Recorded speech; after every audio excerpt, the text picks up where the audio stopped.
Une fois que vous êtes réveillé, il est presque impossible de vous rendormir. Une fois que vous découvrez que la Terre n'est pas un globe qui tourne, mais un plan plat et immobile surmonté d'un firmament, tout change. Les voies auxquelles nous faisions confiance et les sacro-saints scientifiques sataniques qui façonnaient autrefois notre réalité et notre compréhension du monde ne sont plus fiables. Notre expérience de première main de la Terre en tant que monde stationnaire est en contradiction avec leur récit artificiel de l'espace et des planètes en rotation. La scarification de notre Terre et l'exploitation barbare des arbres géants autrefois majestueux sont en contradiction avec les livres d'histoire et les récits géologiques. Et les éveillés se demandent ce qui a bien pu se passer.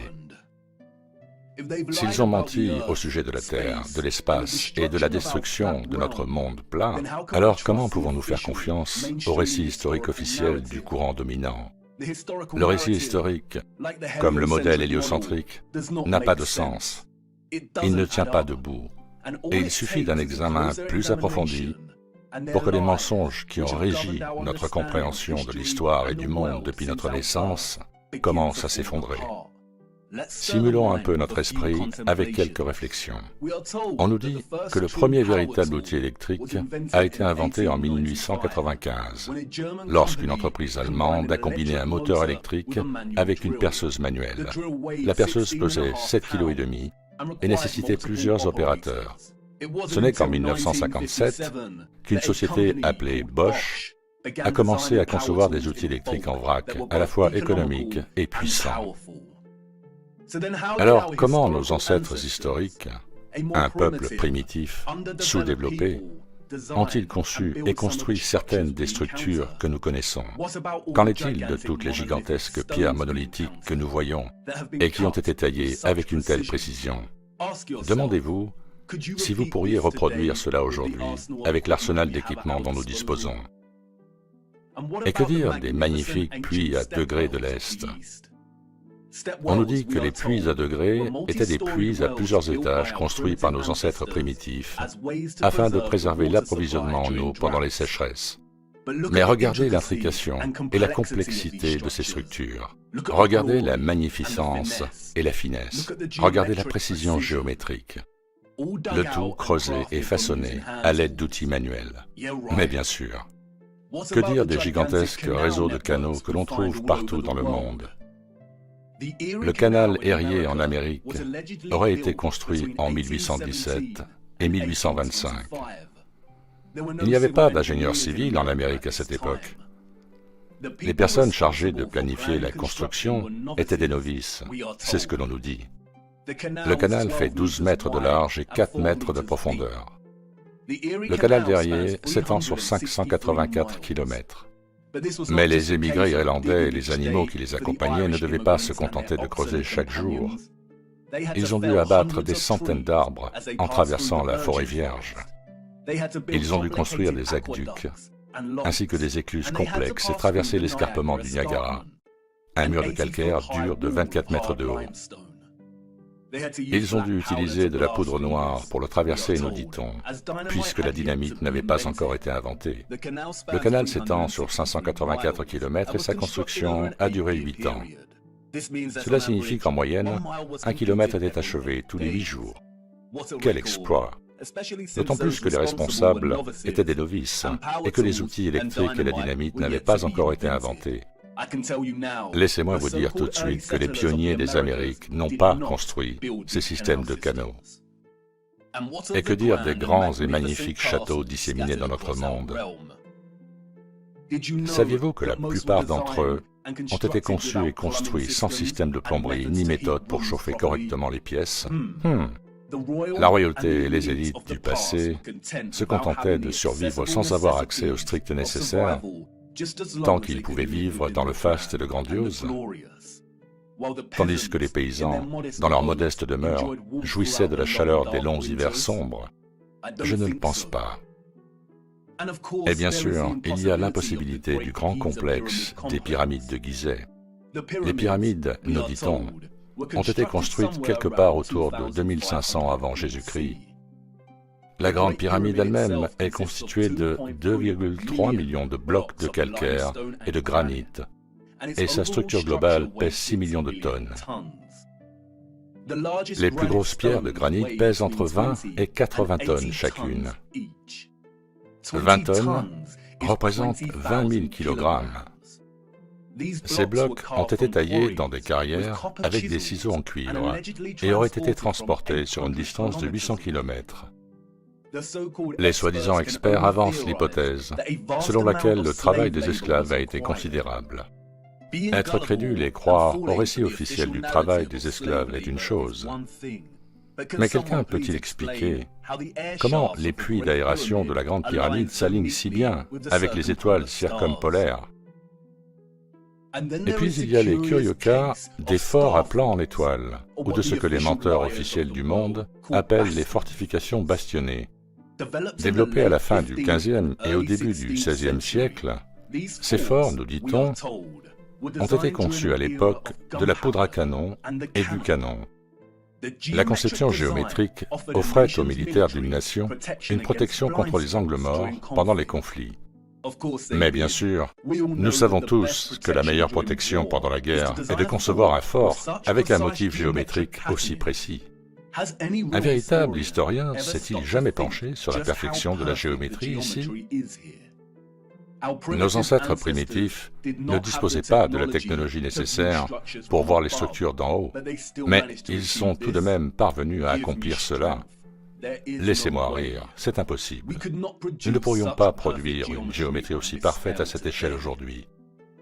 Nous avons été trompés une fois de plus. Nous avons été endoctrinés au moyen d'un faux récit historique et d'une fausse chronologie. Et comme pour le stupide modèle héliocentrique, il suffit de regarder de plus près à ce récit pour que les choses commencent à s'effondrer et que les mensonges deviennent une évidence flagrante. En raison de leurs mensonges sataniques, reconstituer une chronologie historique précise et honnête est devenu un casse-tête impossible. Le récit officiel est une boîte de Pandore qui ne nous offre que de minuscules indices, des demi-vérités et des tromperies. Les coutures de notre véritable ligne de temps historique ont été desserrées, le contenu effacé et embrouillé, avant même que nous soyons nés dans ce monde. Et c'est là que réside le problème. Comment savoir où vous allez si vous ne savez pas où vous vous trouvez en premier lieu? Mais vous voyez, l'éveil est vraiment un cadeau. Une fois éveillés, nous apprenons que les réponses ont toujours été là, juste sous nos yeux. Nous avons toujours eu davantage que ce que nous savons, mais nous avons d'abord dû retrouver la vue, avant que les choses ne commencent à se mettre en place, avant que les choses ne commencent à avoir un peu plus de sens. Et nous revoilà, spectateurs, au bord du précipice d'un autre grand voyage. Et si je vous disais qu'avant nous, il existait une civilisation à l'origine de la technologie la plus avancée jamais développée, et que c'est sa compréhension des rouages de notre monde plat qui a été la clé de son innovation? Et si je vous disais qu'il est fort probable que notre véritable histoire, en tant que peuple, n'a commencé qu'il y a un peu plus de 200 ans? Me prendriez-vous pour un fou, une fois de plus? Est-ce que j'ai l'air aussi absurde que lorsque je vous ai dit pour la première fois que la Terre était plate? Peut-être. Et c'est pourquoi je dois vous le montrer. Ce que j'espère vous montrer est l'une des plus grandes dissimulations de tous les temps. Elle est au même niveau que le mensonge héliocentrique dans son énormité et l'impact qu'elle a sur l'humanité. Et comme je vais tenter de vous le montrer, elle est inextricable de la nature véritable de notre monde terrestre plat. Et vous ne pouvez pas comprendre l'un sans comprendre l'autre. Il n'y a pas de temps à perdre, car nous devons partir à la recherche du temps perdu. Au fond, c'est une histoire de tromperie. C'est aussi une histoire de fin et de commencement, de mort et de renaissance. Et s'il vous plaît, soyez indulgents avec moi. En raison des tromperies et des falsifications qui sous-tendent notre récit historique, cette histoire ne peut être racontée de manière linéaire. Nous devons faire des allers-retours dans le temps afin d'en tirer quelque chose qui nous rapproche un peu plus de la vérité. Il est également impératif de comprendre qu'à l'instar de la plupart des sciences contemporaines, l'histoire en tant que discipline a été corrompue il y a longtemps. Dans sa forme la plus innocente, une grande partie du récit historique établi est une conjecture, mais dans sa forme la plus grave, il s'agit d'un ensemble de mensonges convenus, comme l'a si bien dit Napoléon. Nous allons devoir plonger dans l'obscurité. Aucun historien ne sera là pour nous aider. Nous sommes seuls dans ce voyage. Notre voyage est une chasse pour des choses enfouies à la vue de tous. Et les choses risquent de devenir un peu inconfortables par moments, mais c'est nécessaire. Nous nous accommodons d'un mensonge confortable depuis bien trop longtemps. Allez, embarquez et mettez votre ceinture de sécurité, car pour comprendre notre place dans le monde, nous devons faire l'impensable. Il est temps pour nous de faire un retour vers le futur.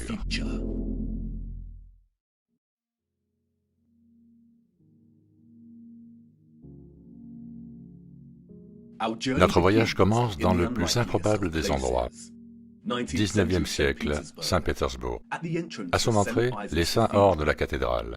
La ville est froide, les brumes matinales se dissipent à l'approche du soleil, et nos bottes sont couvertes de boue. Nous sommes en 1860, et si Saint-Pétersbourg se dresse royal et fier, ses habitants sont introuvables. C'est calme, trop calme.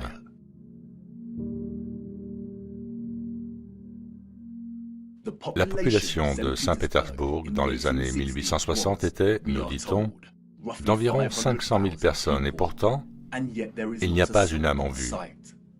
Où sont-ils tous passés?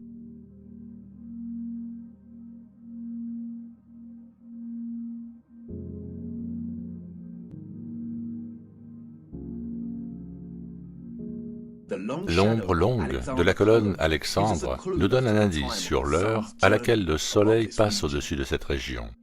Les ombres longues ne se produisent que le matin ou le soir. Ce doit être le matin, mais il semble que personne n'ait encore fait surface. Si nous parcourons 643 km jusqu'à Moscou, nous voyons la même chose. Des rues vides et calmes. En 1860, Moscou partageait une population similaire à celle de Saint-Pétersbourg, environ 500 000 citoyens. Mais là encore, où sont-ils tous passés?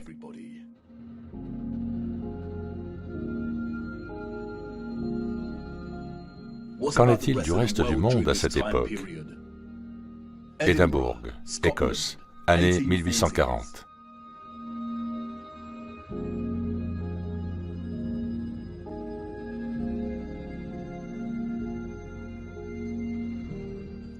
Copenhague, Danemark, année 1840.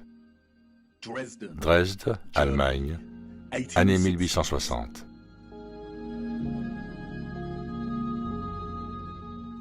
Rio au Brésil, année 1860. Toronto, Canada, année 1860.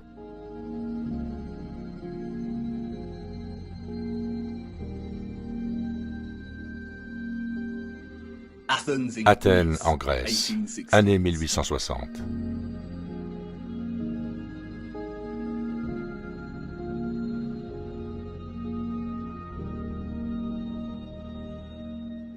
Et puis Londres, enfin, des gens.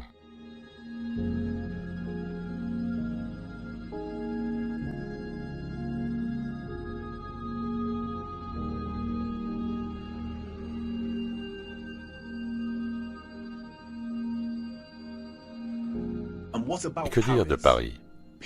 Des gens, la vie.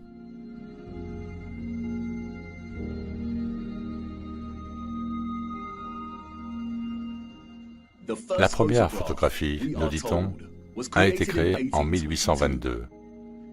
L'art de la photographie s'appuie sur des méthodes de juxtaposition, de comparaison et de contraste pour délivrer messages et sentiments.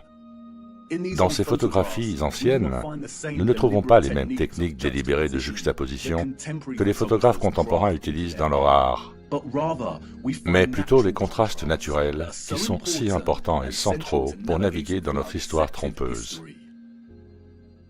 Le contraste est un phénomène naturel ou artificiel dans lequel la signification est générée et transmise par la comparaison de deux éléments opposés. Lorsque l'on observe la Russie des années 1860, le contraste est immédiat entre l'absence de population et la taille de ces villes. Même au XIXe siècle, Moscou et Saint-Pétersbourg sont énormes. Les infrastructures que l'on peut voir sur les photographies pourraient contenir une population de plusieurs millions d'habitants. Pourquoi ces villes sont-elles si vastes si la population n'était que de 500 000 personnes dans chacune d'elles? De plus, le récit officiel nous donne une population qui augmente de façon linéaire à partir de 1764. Beaucoup des bâtiments que nous voyons ici ont été construits des années avant que la photo ne soit prise. Les Russes ont-ils simplement planifié bien à l'avance? Mais c'est lorsque la population est introduite dans ces photographies qu'un nouveau contraste émerge, stupéfiant. C'est entre les gens et l'environnement lui-même. Cela peut être dû à la réduction du nombre de personnes ou à la monochromie des images en noir et blanc. Mais elles nous présentent quelque chose que nous avons côtoyé toute notre vie, sans jamais y prêter attention. C'est-à-dire l'énormité et l'impossibilité de l'architecture. Lorsque nous nous engageons dans l'industrie et la pratique du tourisme, nous nous déplaçons d'un endroit à l'autre et nous observons, nous absorbons tout, nous apprenons, nous écoutons tandis que l'on nous explique ce que l'on regarde et comment cela a été créé. Devant une structure comme l'Arc de Triomphe à Paris, on peut même s'exclamer « Waouh, comment ont-ils fait ça ?» Mais le moment, inextricablement lié à l'agitation de la scène, nous empêche peut-être de nous poser cette question avec sincérité. Se tenir devant une structure comme l'Arc de Triomphe, pendant que la foule prend frénétiquement des photos sur ses smartphones, rend tout cela réel. Et nous concluons, avant d'être repoussés par de nouveaux touristes, eh bien, ils ont dû le faire d'une manière ou d'une autre, parce que je suis ici et que je le regarde. Au cours de notre endoctrinement à l'école, on nous montre rarement de vieilles photographies des grandes villes disséminées dans notre monde plat. Et peut-être pour une bonne raison. Car lorsque nous marinons sur des images comme celle-ci, et que l'on nous présente la preuve visuelle d'un peuple victorien très primitif, parsemé comme des sauterelles dans l'ombre de la plus magnifique architecture, grandiose et brillante qu'un être humain puisse jamais imaginer, nous commençons à avoir des doutes. En effet, comment ont-ils construit ça? L'Arc de Triomphe est constitué de 36 695 mètres cubes de calcaire et pèse 95 407 tonnes, soit un peu plus de 95 millions de kilos. On nous dit qu'il a fallu 12 ans pour construire l'arc géant en deux périodes différentes, de 1806 à 1814 et de 1832 à 1836. Comment ont-ils transporté cette quantité de calcaire avec les mêmes chevaux et charrettes que nous voyons sur les photographies? Regardez de plus près les 4 sculptures qui ornent chacun de ses côtés. Regardez la complexité des sculptures et le motif de l'ornementation qui encadre l'arche. Chaque section est parfaitement répétée, sans aucune déviation ou incohérence. Le premier véritable outil électrique n'a été inventé que 60 ans après l'achèvement de cette arche. On nous dit qu'elle a été fabriquée à la main. Est-ce même possible? Et puis, il y a le plafond de l'arche. Des roses immaculées sculptées en 3 dimensions, parfaites dans leur symétrie géométrique. La nuance du détail et la finesse de chaque pétale et des bordures transversales est époustouflante. Regardez le reste de Paris à cette époque. Encore une fois, une pléthore de structures incroyables, gigantesques et magnifiques. L'infrastructure de la ville est grandiose, et les gens, ainsi que leurs moyens de transport, sont primitifs, peu sophistiqués, et ne semblent pas du tout développés au point de produire une ville comme celle-ci. Les routes sont mal pavées et irrégulières. Elles sont sales et boueuses. Nous voyons également à cette époque des bâtiments dont l'architecture s'aligne sur celle des habitants, des bâtiments en proportions difformes, moins développés et raffinés, charmants à leur manière mais grossiers dans leur utilisation du bois et du plâtre. C'est exactement le type d'architecture que l'on attend d'une génération vivant à l'ère du cheval et de la charrette, une génération ignorante des découvertes technologiques qui allaient suivre dans les années à venir. De plus, au moment de cette photographie, l'arche a environ 40 ans depuis son achèvement. Mais pouvez-vous voir à quel point certaines parties de la structure sont usées? L'altération de la pierre suggère que l'arche est beaucoup plus ancienne. Alors que nous approchons de la fin du XIXe siècle, nous constatons que les moscovites se sont enfin décidés à quitter leur maison et à s'aventurer dans les rues. La fameuse place rouge est maintenant animée. La cathédrale Saint-Basile et la tour Spasskaya dominent le cadre de la place. La construction de la cathédrale Saint-Basile a commencé en 1555 et s'est achevée en 1561, soit 6 ans seulement. Elle a subi un énorme incendie en 1737 et a été restaurée pendant 20 ans. Mais regardez-la, quelle structure! Presque irréelle et ne ressemblant à aucune autre. Elle est composée de milliers de briques rouges et de tôles d'étain qui ont été façonnées pour former les dômes en oignon caractéristiques que nous voyons. Regardez de plus près la complexité des dômes.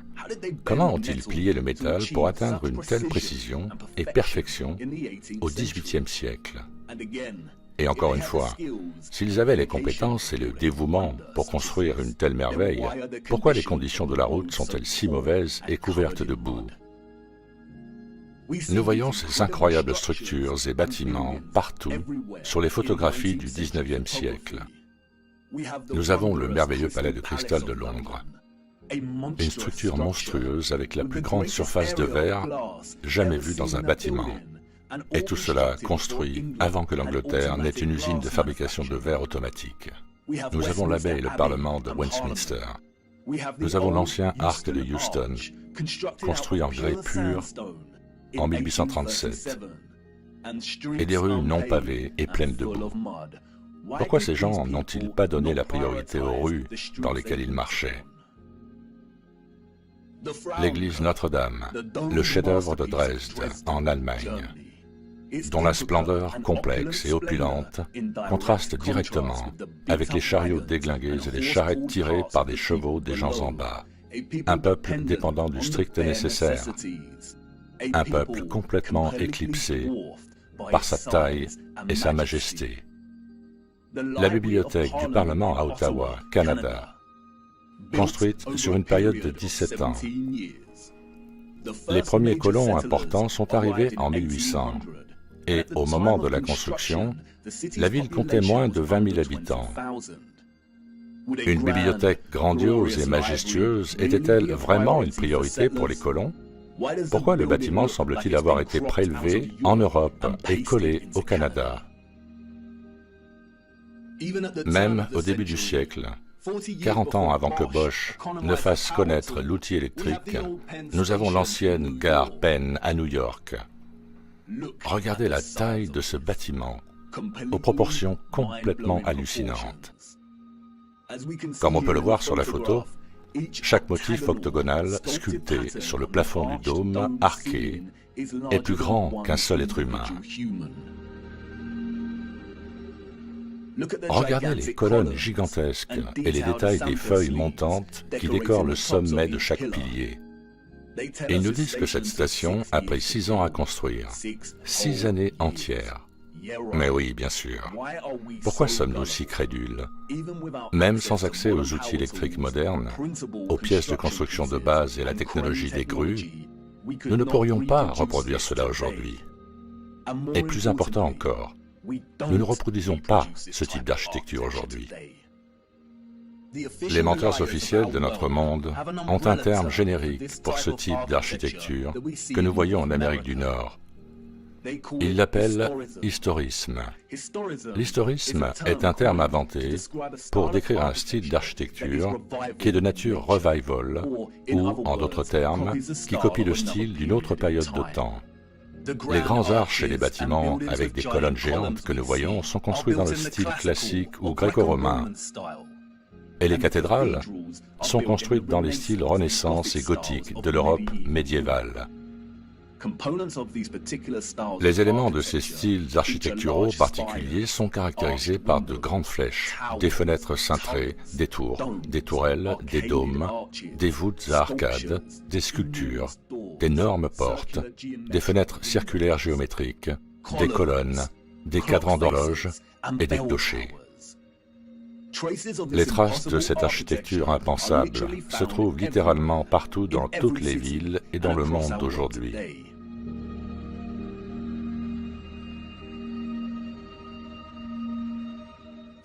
Certaines sont préservées et entretenues, comme l'Arc de Triomphe et Notre-Dame de Paris. D'autres sont perdues et oubliées par le temps, comme l'Arche de Houston et l'ancienne gare Penn de New York. En tant que peuple, nous parcourons des kilomètres pour prendre nos propres photos de ces merveilles. Mais les photographes du XIXe siècle nous ont offert quelque chose qu'ils n'auraient jamais pensé donner à une génération future, la perspective. Nous voyons un peuple primitif sur fond d'infrastructures architecturales clairement avancées.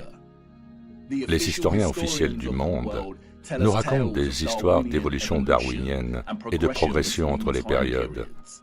Les personnes qui sont venues après ont toujours été plus avancées dans leur façon de faire, affinant et redéfinissant les méthodes de la génération qui les a précédées. Si l'apogée de l'innovation et de l'industrie au XIXe siècle était encore le cheval et la charrette comme moyen de déplacement, alors, comme ces photographies nous le disent, ce style d'architecture était tout aussi impossible pour ceux qui vivaient dans les siècles précédents. Toute personne ayant une prédisposition à la réflexion et au questionnement peut immédiatement sentir, en regardant ces photographies, qu'il y a quelque chose de pourri au royaume du Danemark, que quelque chose ne va pas avec le récit historique dominant, que quelque chose ne colle pas. Sur une image panoramique de San Francisco en 1877, nous voyons un collage d'architecture historiciste, des colonnes ornant l'entrée de bâtiments très majestueux. Ils se distinguent comme des épouvantails de certaines des cabanes en bois qui les entourent. Nous voyons des flèches et des tours gothiques au loin. Nous voyons des cathédrales et des bâtiments en forme de dôme. Nous voyons également à quel point la ville est devenue tentaculaire et immense. En 1846, moins de 500 colons mormons vivaient sur le territoire que nous appelons aujourd'hui San Francisco. C'était Frontierland, prête à être conquise. Entre 1848 et 1849, avec le début de la ruée vers l'or en Californie, la population est passée de 1000 à 25 000 habitants. 28 ans plus tard, quelqu'un a réalisé cette photo panoramique. La population à cette époque, nous dit-on, approchait les 200 000 habitants. Comment peut-on croire une telle histoire? Est-ce que cela ressemble à une ville de 200 000 habitants, sans aucune technologie moderne, des outils électriques, des machines automatiques, des moteurs électriques? Un peuple dans un pays étrange et inconnu qui ne fait que laisser sa marque. Pouvons-nous vraiment croire qu'un peuple en plein essor a construit cette ville entière en seulement 30 ans? Et encore une fois, un tel calme, une telle immobilité. C'est la photographie d'une ville vide. Où sont tous les gens? L'ombre du poteau ici nous indique qu'il ne s'agit pas des premières heures du matin. Les ombres courtes n'apparaissent que vers midi. Une ville de cette taille à midi devrait être animée. Mais il n'y a pas une seule personne dans le plan de ce panorama. La seule vie que nous voyons est celle d'un cheval, sans aucun maître en vue. Il semble très improbable que tous les gens aient été priés de rester à l'intérieur parce qu'une séance de photos de paysages urbains avait lieu. Et cette scène silencieuse devient encore plus étrange lorsque l'on sait qu'il y a une intention derrière l'objectif. Quelqu'un était là, debout, à un point d'observation, et a pris cette photographie. Mais qui? Et dans quel but? Et quelles sont les chances pour qu'au XIXe siècle, au cours de décennies similaires, nous voyons des villes russes, européennes et nord-américaines désertes, photographiées de la sorte? Et puis, quelques années plus tard, nous trouvons les mêmes endroits grouillants de monde. Un peuple clairement incapable de construire l'architecture que l'on trouve dans ces villes. Et que faire de ces photographies? Si nous acceptons le récit et ces étranges anomalies, alors nous nous arrêtons ici et retournons à nos vies bien remplies. Mais le récit que nous avons reçu n'est pas la vérité. Et nous ne devrions accepter aucun récit, aussi officiel et certifié soit-il, à moins qu'il ne soit logique. Les personnes que nous voyons sur ces photos et leurs premiers ancêtres n'auraient pas pu construire la magnifique architecture que nous voyons. C'est une impossibilité. Allez, embarquez. Nous devons nous aventurer plus loin dans ces villes et regarder d'un peu plus près. Il doit y avoir des indices qui attendent d'être découverts pour nous aider à comprendre pourquoi ces villes sont vides. Attendez, qu'est-ce que vous dites? Vous voulez d'abord essuyer la boue de vos bottes? Ne vous embêtez pas, c'est une perte de temps. Allez, embarquez et allons-y, car c'est la boue qui nous offre quelques petits indices sur ce qui a pu se passer pendant cette période.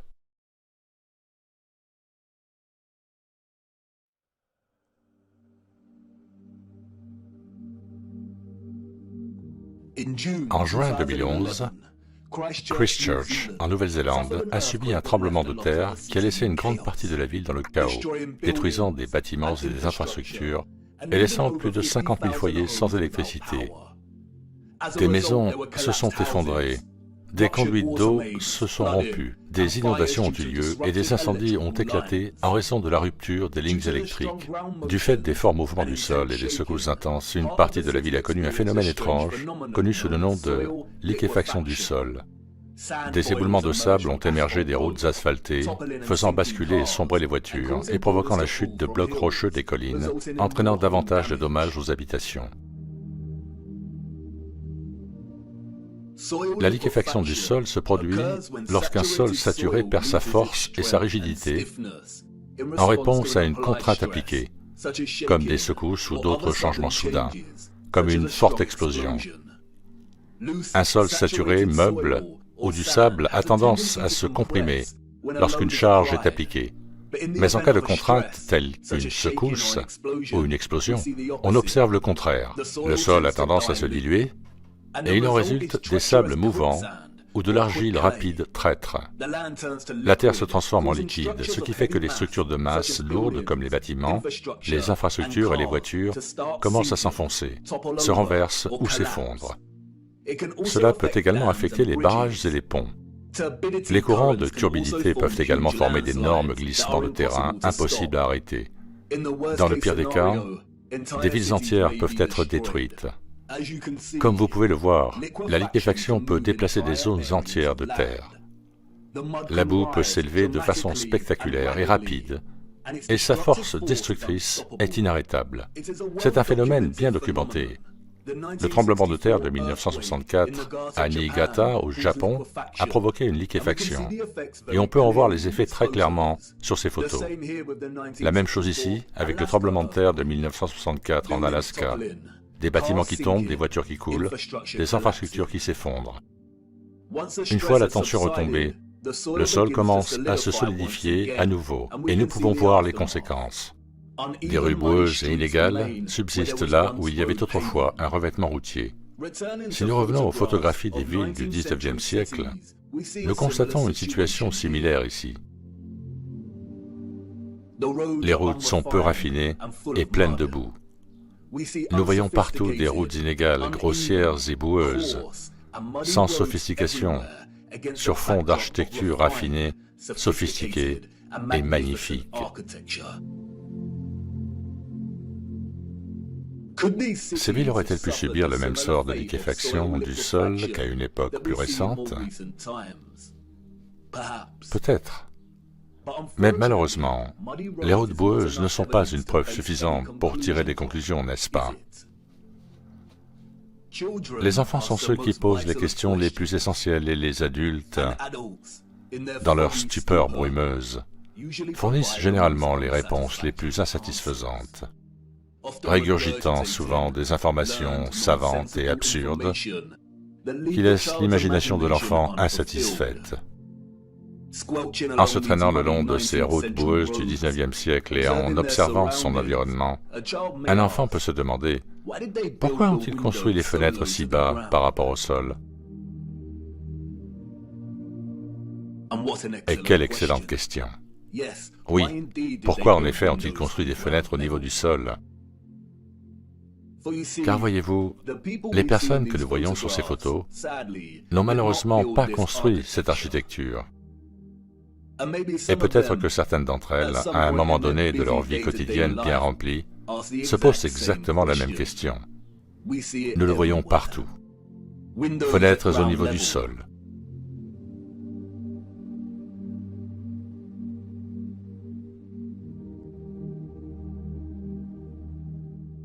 Fenêtres partiellement sous le niveau du sol.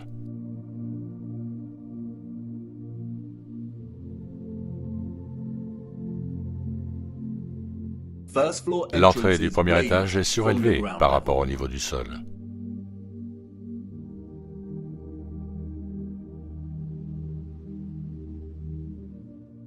Des marches menant à des entrées situées sous le niveau du sol.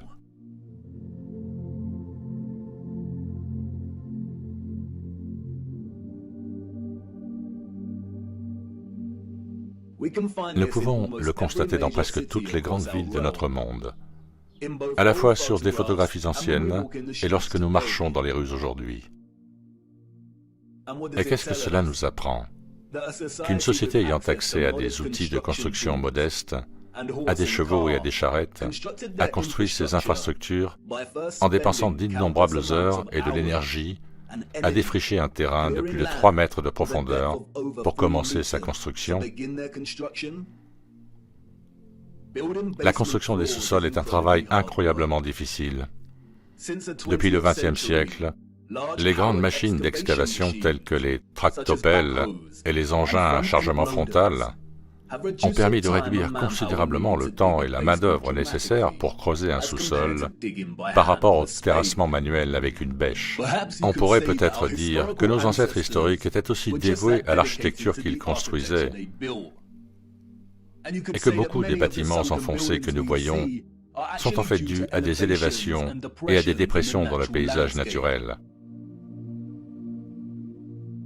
Le récit officiel, toujours plein d'incohérences, suffirait peut-être s'il n'y avait pas de fouilles contemporaines.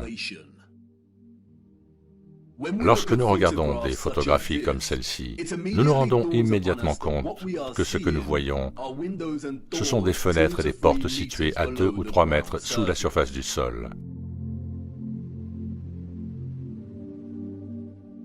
Pourquoi y a-t-il des fenêtres et des portes sous terre?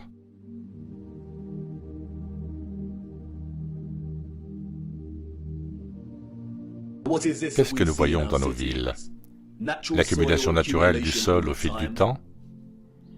Les géologues n'ont jamais été capables d'attribuer une valeur cohérente à l'accumulation naturelle de terre végétale dans le monde entier, car c'est impossible. Certaines régions de notre monde connaissent une accumulation constante de terres arables, alors que d'autres régions connaissent une érosion constante. De nombreux historiens et archéologues ont noté que de nombreuses villes ont été détruites au cours des siècles par la guerre, un phénomène naturel comme les tremblements de terre, les cendres volcaniques et les inondations.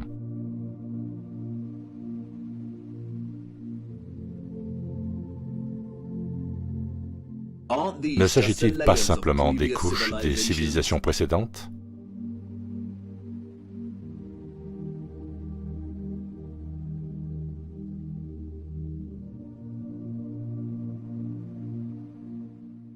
Non, ce n'est pas le cas. Nous voyons encore et encore des étages entiers de bâtiments qui correspondent à l'architecture existante au-dessus de la couche de terre.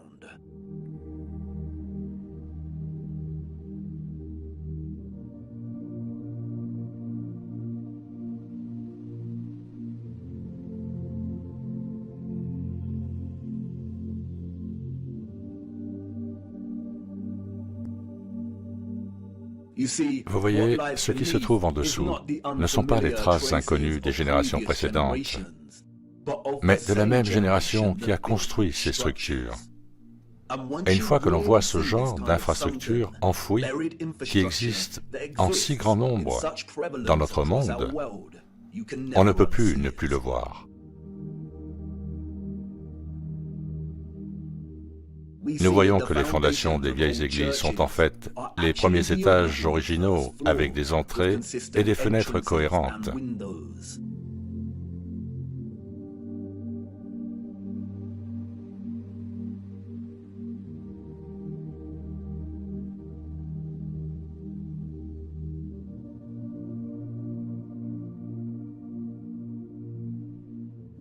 Nous voyons des mosaïques déterrées.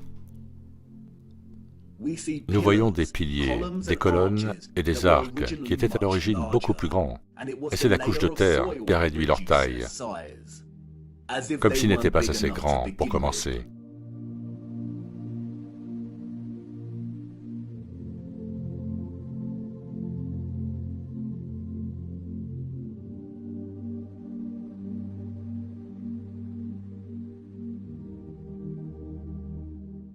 Et comme avec le tremblement de terre de 1964 dans le Niigata au Japon, nous trouvons aussi beaucoup de structures dites anciennes qui penchent comme si à un moment donné le sol sous ces structures s'était relâché et liquéfié. Nous avons la tour de l'église de Seiersen et la tour de notre chère dame de l'église de la montagne en Allemagne, la pagode de la colline du Tigre en Chine, la tour penchée de Neviansk en Russie, le temple penché de Houma en Inde, Utrecht aux Pays-Bas, la tour de Saragosse en Espagne, et bien sûr, la tour de Pise. Les menteurs officiels du monde entier tentent de justifier les structures enterrées et inclinées que nous voyons en nous racontant des histoires d'antiquité et de géologie en constante évolution. Mais cela devient plus compliqué pour eux lorsque nous tournons notre attention vers l'Amérique. Si nous devons croire leurs récits, alors tous les bâtiments que nous voyons sur les photographies du XIXe siècle des villes américaines en plein essor sont de construction récente.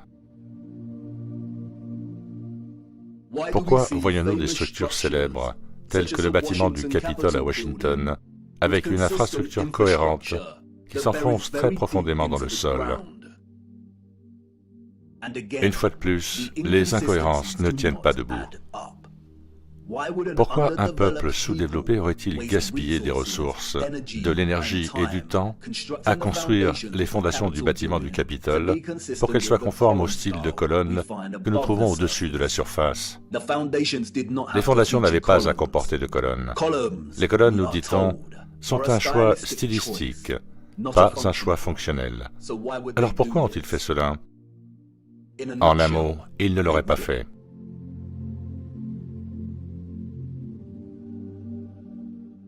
Nous voyons des images qui suggèrent que les gens du XIXe siècle se préoccupaient en fait de déplacer une grande partie de l'énorme quantité de boue présente ici, de niveler le sol et d'excaver les structures existantes.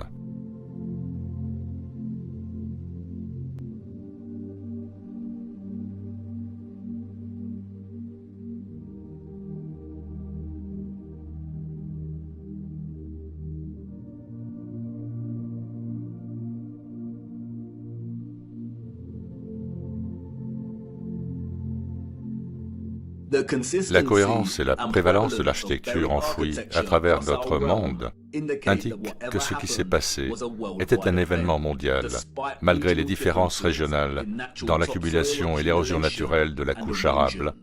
Et il n'y a aucune explication officielle qui justifie l'architecture enfouie que nous voyons. Aucune explication n'est fournie pour justifier la quantité de boue que l'on voit sur les photographies de nos villes au XIXe siècle. Sur les routes, des amas de boue provenant du déblaiement, des routes inégales, des terres ravagées, mais une architecture grandiose, parfaite et intacte. Applaudi par les spécialistes de la littérature pour son utilisation du brouillard en guise de métaphore pour brosser le portrait de Londres, centre corrompu au milieu d'une industrialisation galopante, beaucoup oublient que le roman « La maison d'Aprevent » de Charles Dickens, paru en 1852, s'ouvre en fait sur une image différente. Londres. Le premier trimestre est terminé depuis peu, et le Lord Chancellor siège dans le Lincoln's Inn Hall, temps impitoyable de novembre. Autant de boue dans les rues que si les eaux venaient de se retirer de la surface de la Terre. La liquéfaction a causé des ravages à Christchurch et dans le Niigata, mais il s'agissait de tremblements de terre isolés, et seules certaines parties de chaque ville ont été touchées.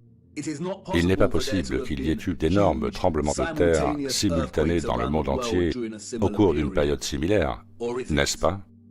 Même Wikipédia nous dit que la liquéfaction peut se produire naturellement ou artificiellement à la suite d'un tremblement de terre ou d'un autre changement soudain des conditions de stress. Même si c'était le cas, nous ne voyons les mêmes dommages structurels aux bâtiments du XIXe siècle que dans des cas comme Christchurch et Niigata. La plupart de l'architecture enterrée que nous voyons est intacte. Elle est soit enfoncée, soit le niveau du sol a été relevé d'au moins 3 mètres, parfois de manière uniforme, et d'autres fois partiellement enterrée dans des collines de boue ondulantes, comme s'il y avait eu d'énormes glissements de terrain.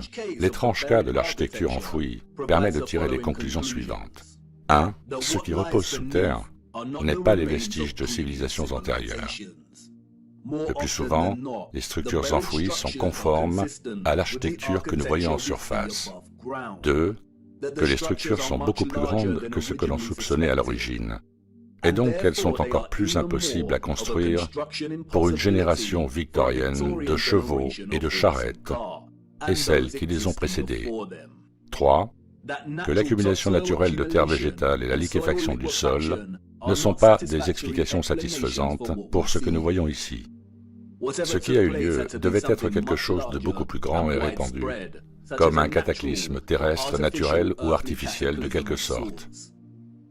Comme le montrent de nombreuses photographies, de nombreux citoyens des années 1800 étaient responsables du déplacement d'une grande partie de la boue, du nivellement du sol et de l'excavation des bâtiments, ce qui suggère que ce qui s'est passé s'est produit très récemment dans leur passé.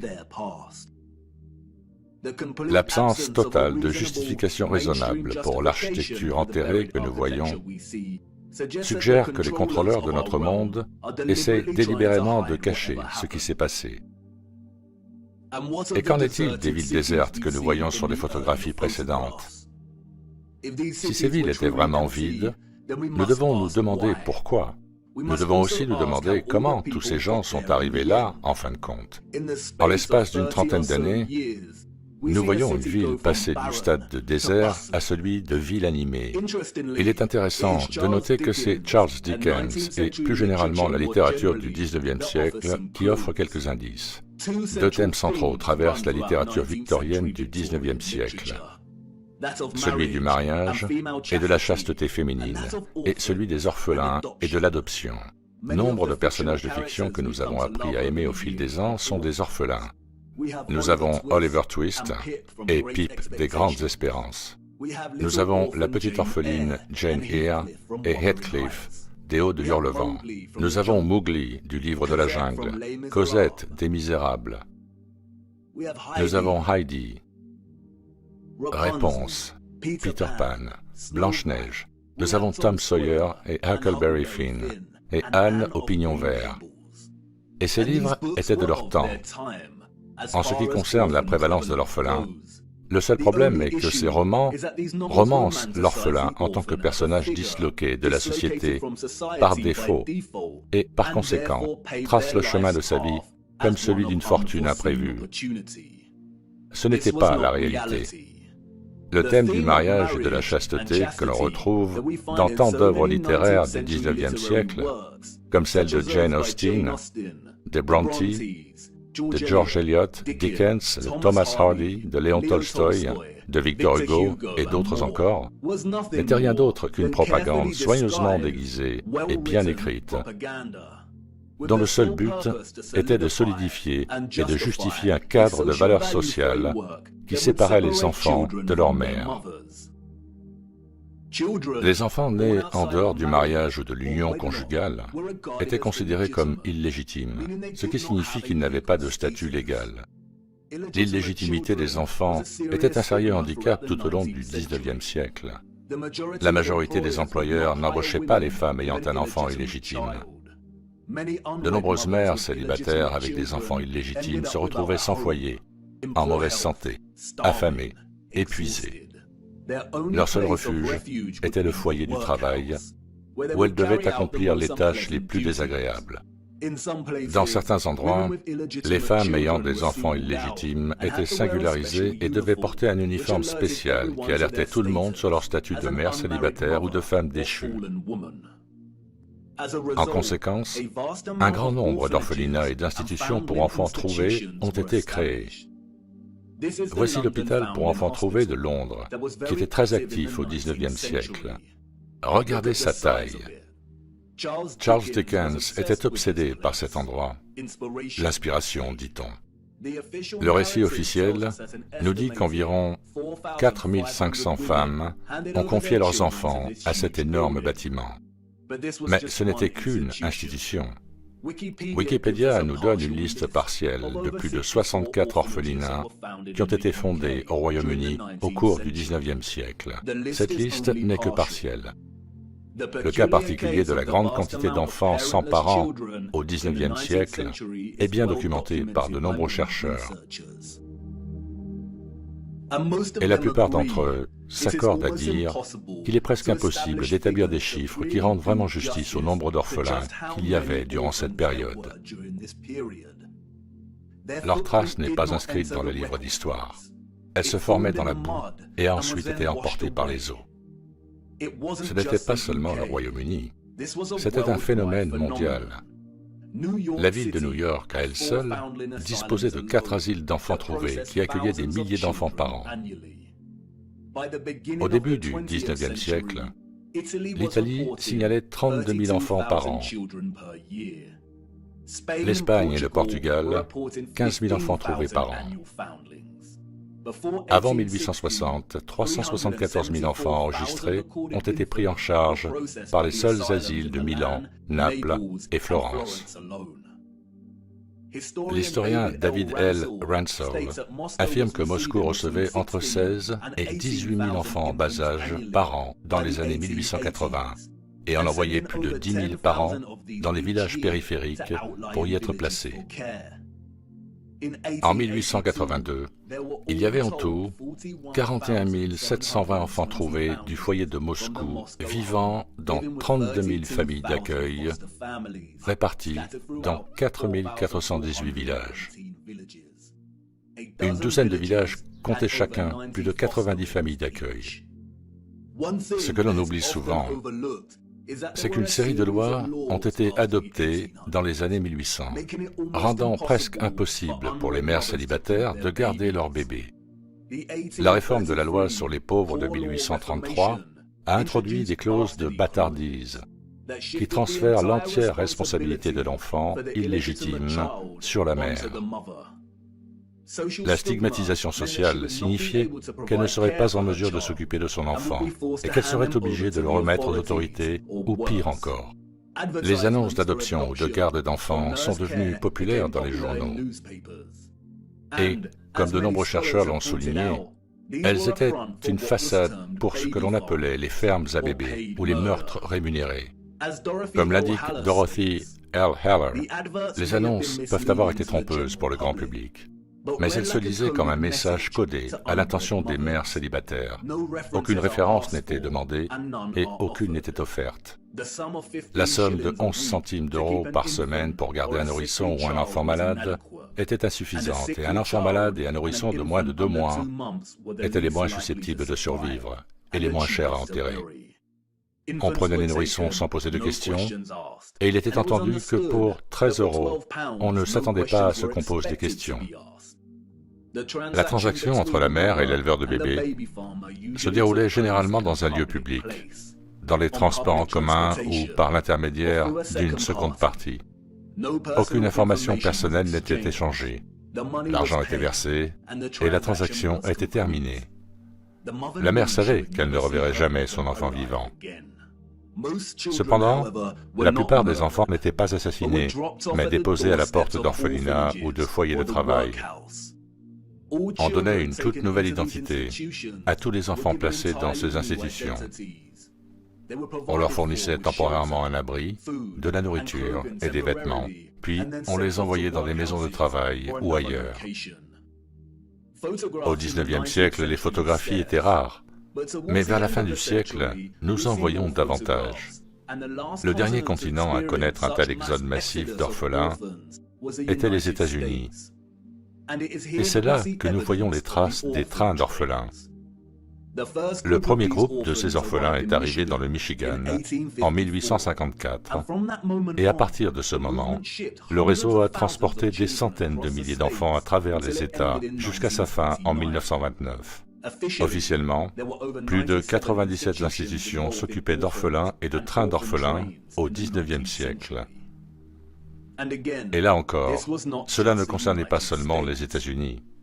Annie Macpherson entrera dans l'histoire comme une femme qui a exploité plus de 100 000 orphelins et les a expédiés du Royaume-Uni vers le Canada, la Nouvelle-Zélande, l'Afrique du Sud et même jusqu'aux confins de la planète en Australie, pour les vendre comme main-d'œuvre enfantine. Pourquoi voyons-nous tant de photographies d'orphelins dans des foyers de travail? Pourquoi travaillent-ils avec des machines conçues pour être utilisées par des adultes? N'y avait-il pas assez d'adultes à cette époque pour effectuer ce travail? Et puis il y a un cas étrange, celui de l'essor des parcs d'attractions américains au tournant du XXe siècle. En plus des manèges et des expositions, beaucoup de ces parcs présentaient une attraction inhabituelle, les enfantoriums. Les visiteurs de ces parcs pouvaient se promener en dégustant des glaces et passer par ces stations. Une visite équivalente à celle d'une unité de soins intensifs néonatale entièrement fonctionnelle, avec des incubateurs remplis de bébés prématurés endormis. L'histoire a été clémente avec Martin Cooney. Présenté comme un héros, Cooney était l'esprit allemand derrière les incubateurs. Sa première rencontre avec des bébés prématurés, nous dit-on, a eu lieu à l'exposition universelle de 1896. Il a su immédiatement que l'exposition sauverait des vies de bébés. La technologie permettant de maintenir en vie les bébés prématurés était coûteuse et il savait que le public paierait pour voir les bébés en couveuse. Il ferait payer un droit d'entrée dans les parcs d'attractions pour générer des fonds afin d'aider ces bébés à vivre. Les infirmières s'occupaient des bébés sous le regard enchanté du public, comme s'il s'agissait d'une autre attraction. Les expositions de bébés prématurés comprenaient des rabatteurs qui tentaient d'attirer le public pour qu'ils viennent voir les bébés. Je ne sais pas ce que vous en pensez, mais je trouve qu'il y a quelque chose qui ne va pas à propos de ces couveuses. Des publicités annonçant des bébés vivants. Beaucoup de foires où Cooney montrait ces bébés présentaient aussi des expositions eugéniques. L'eugénisme est un domaine de pseudosciences corrompues qui approuve la reproduction sélective pour améliorer la qualité génétique de la population humaine.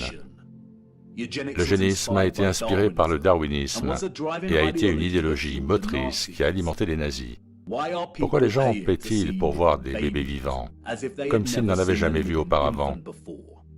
Les gens de l'époque n'avaient-ils pas leurs propres bébés? Et où sont les parents de ces enfants? Comment disposaient-ils au XIXe siècle de la technologie nécessaire pour maintenir en vie des bébés prématurés de cette manière? Ou bien quelque chose ne tourne pas rond, une fois de plus, dans le récit officiel. 80 000 bébés prématurés ont été traités dans ces couveuses de parcs d'attractions. 80 000. Les centaines de milliers d'orphelins au XIXe siècle sont à peine croyables. Les femmes étaient-elles vraiment si insouciantes? L'Amérique avait-elle au moins la population nécessaire pour justifier 80 000 bébés prématurés? Nous ne parlons pas ici d'orphelins, mais de bébés nés prématurément. Le récit n'est ni convaincant, ni réaliste. D'où venaient ces bébés? Les antécédents de Cooney sont encore plus troublants. Comme de nombreux historiens l'ont souligné, il n'avait pas de diplôme ou de formation médicale, et son histoire est très similaire à celle de la philanthropie peu convaincante qui entoure certaines de nos personnalités contemporaines qui n'ont pas non plus de diplôme médical. Et puis, il y a Marie Dressler, une star canadienne du cinéma muet et de la dépression.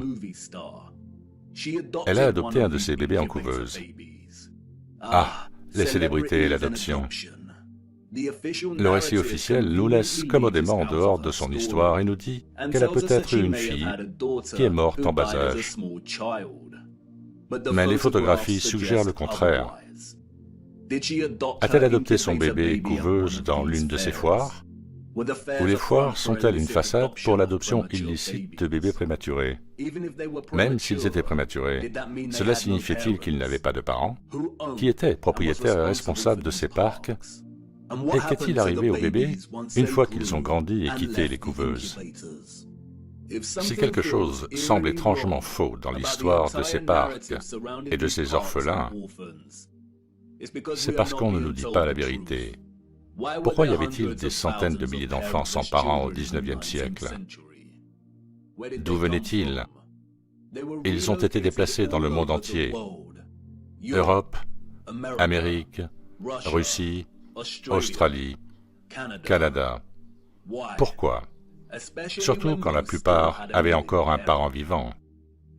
Si la grossesse hors mariage était un tel handicap social qui entraînait un tel traumatisme, pourquoi tant de personnes se sont-elles mises dans cette situation en premier lieu?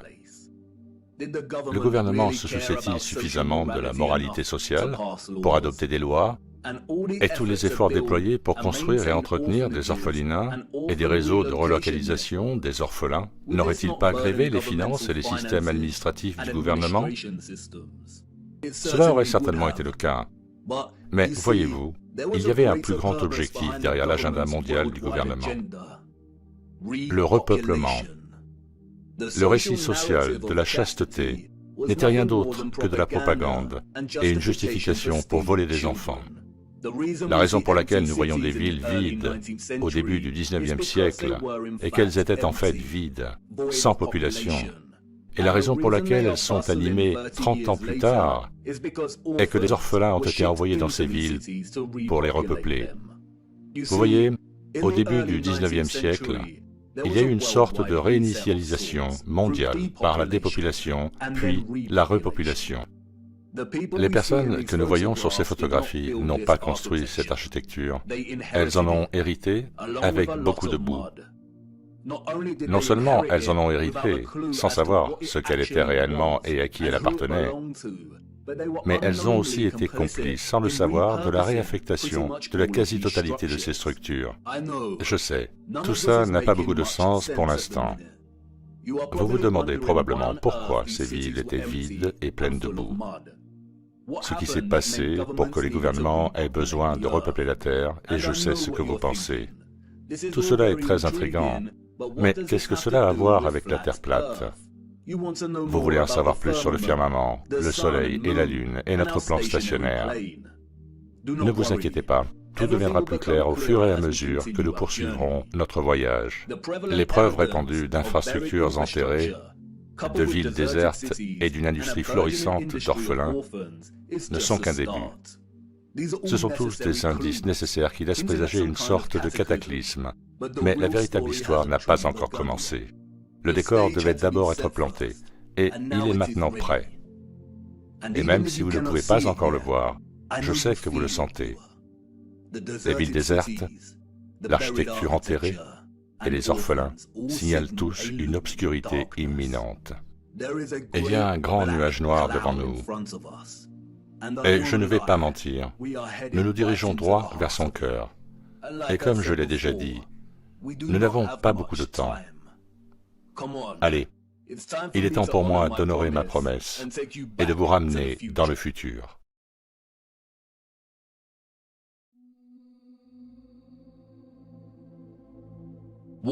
L'eau, une substance chimique inorganique, transparente et inodore, qui recouvre 70% de la surface connue de la Terre. Elle est la force vitale qui anime les organismes à base de carbone qui prospèrent sur notre Terre. Elle délimite et sépare nos terres et s'accumule et se solidifie dans les régions intérieures et extérieures de notre monde stationnaire plat. Dieu aurait dû envoyer un message aux habitants de la Terre et être précis en leur disant de surveiller l'eau, de méditer sur sa fonction et ses lois naturelles, car en leur temps, une grande tromperie serait jetée sur eux, comme l'ombre froide d'un roi inconnu et malfaisant. Et peut-être que Dieu a envoyé ce message sous la forme d'un déluge, mais que sa vérité a été mythifiée et enterrée, et que le mensonge s'est propagé en dépit de cela. L'eau immobile n'est ni courbe ni convexe. Les lois naturelles régissant une masse d'eau immobile insistent sur le fait qu'elle prend la forme exacte du récipient qu'elle remplit, et trouve et maintient toujours un niveau plat. L'eau immobile reste toujours plane. Et en regardant l'eau, lorsque nous nous tenons à un poste d'observation, lorsque nous voyageons en avion, et avant de prendre une gorgée de notre boisson, nous devons tous nous rappeler de ne jamais oublier cette loi. La plupart d'entre nous comprennent instinctivement les lois de l'eau. Et pourtant, beaucoup poursuivent leur vie quotidienne en participant volontairement au canular héliocentrique absurde. Mais pour nous, qui savons que notre Terre n'est pas une planète qui tourne dans le vide infini de l'espace, ceux qui ont étudié le Soleil avec diligence et se rendent compte que c'est le Soleil qui bouge et non la Terre, ceux qui ont tracé les racines illogiques des trajectoires de vol sur un modèle de globe et ont conclu que le modèle est incorrect, ceux qui savent que les lois de la densité régissent l'élévation et la chute des objets et ont étudié les lignes de fuite, ceux qui ont abandonné les lentilles télescopiques conventionnelles, ont réfléchi aux arcs-en-ciel, aux sun dogs et aux étoiles au-dessus de nous, savent que nous résidons dans un firmament en forme de dôme et qu'il y a de l'eau au-dessus de nous. Et ceux qui comprennent que tout notre système terrestre fermé est régi par la fréquence et la vibration de l'électromagnétisme qui émane d'un pôle nord magnétique central. Nous sommes ceux qui se demandent comment nous nous sommes retrouvés dans ce fracas héliocentrique. Et si l'on médite assez longtemps sur les étoiles dans l'eau au-delà de notre firmament, et sur les fréquences et les vibrations de l'électromagnétisme qui les font scintiller à travers tant de nuances de couleurs vibrantes et de motifs géométriques, on pourrait peut-être, juste peut-être, se demander, y a-t-il quelque chose de plus dans l'électromagnétisme? Quelque chose qui a été omis ou négligé? Quelque chose d'indicible ou de caché? L'électromagnétisme est une force fondamentale de la Terre. Le champ électromagnétique prend la forme d'un tore dans lequel circulent toutes les fréquences et vibrations de l'électromagnétisme. Un tore est une surface tournante qui prend la forme d'un coussin.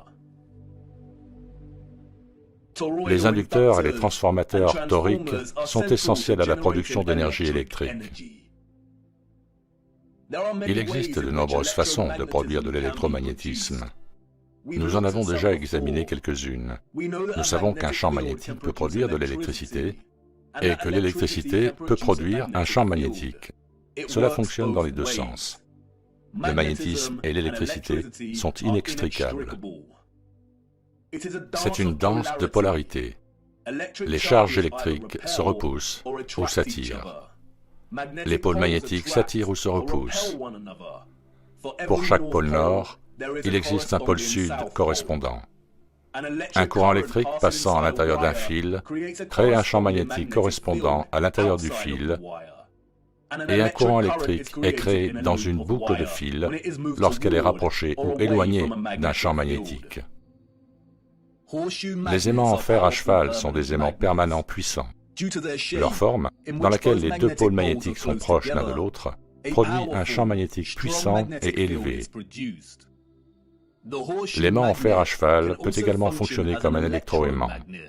Le tout premier électroaimant a été inventé en 1824, nous dit-on. et se présentait sous la forme d'un aimant en fer à cheval. Sa puissance était évidente dès le début. Il ne pesait que 200 grammes, mais pouvait soulever 4 kg de fer. La clé de la puissance de l'aimant en fer à cheval est l'emplacement de ses pôles. Vous pouvez voir le champ magnétique ici, représenté par les lignes vectorielles. Si vous observez attentivement, vous pouvez voir que la concentration du champ magnétique est plus importante près des pôles de l'aimant. D'aussi loin que l'on se souvienne, on nous a présenté et divertis avec une certaine idée du futur. Pas nécessairement notre futur en tant qu'individu, mais l'avenir de l'humanité, de la technologie et de la société en général, que ce soit sous la forme de films hollywoodiens, et vous savez lesquels, les films d'action, les sagas de science-fiction et les films d'animation ou de littérature, de musique et d'exposition d'art. Dans ce domaine, nous voyons notre technologie portée à ses limites. Les véhicules volent, les ordinateurs vivent, les robots donnent un coup de main, les écrans holographiques décorent chaque pièce. Les villes continuent de s'élever et de dominer le ciel. Certains peuvent se téléporter, et les voyages dans l'espace sont désormais possibles et acceptés comme la norme. En dehors de la fiction, nous avons aussi des documentaires qui donnent à réfléchir et qui nous disent où nous allons, avec généralement la narration d'un vieil homme qui se lamente sur le chemin imparable que nous suivons. C'est très sérieux. Nous détruisons notre planète, la seule que nous ayons. Et nous avons des partis politiques, des organisations non gouvernementales, et des voix fiables, et des génies scientifiques primés, qui partagent des messages similaires.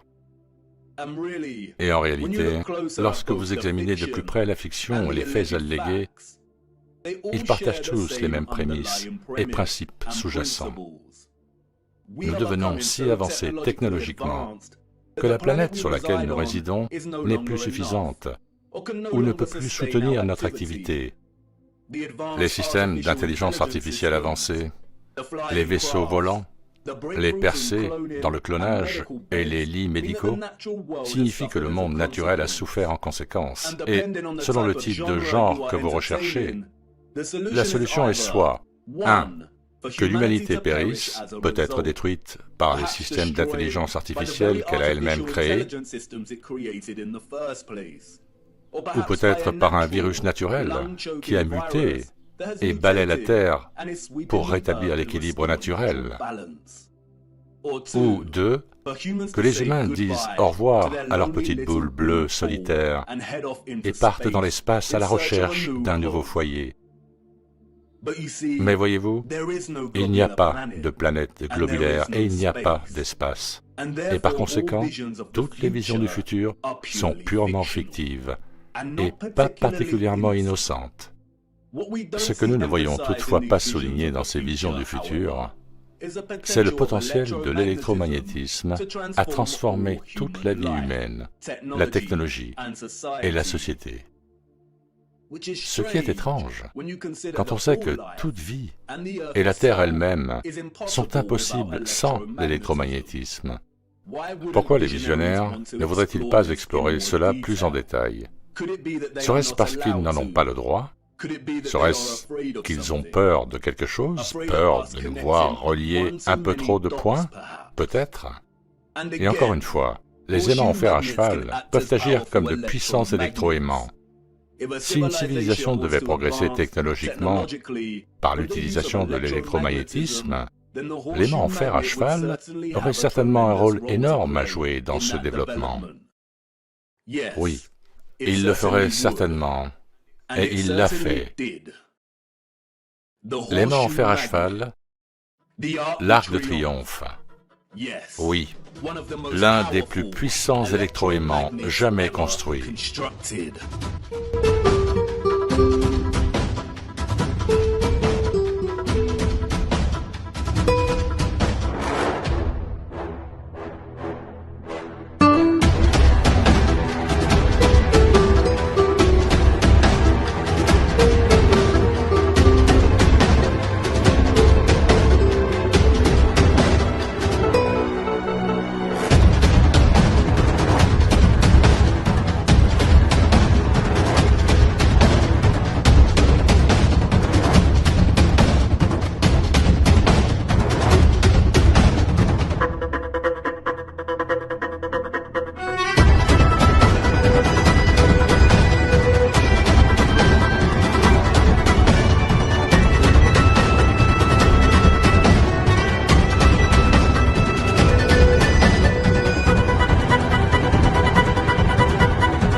Bienvenue dans le futur. Sauf qu'il s'agit du passé. Le futur est venu et est reparti et nous l'avons manqué. La magnifique architecture que nous voyons partout dans notre monde, que les menteurs officiels et les contrôleurs de celui-ci ont appelé historiciste, néoclassique, renaissance, gothique, etc., appartient à une seule et même civilisation unifiée.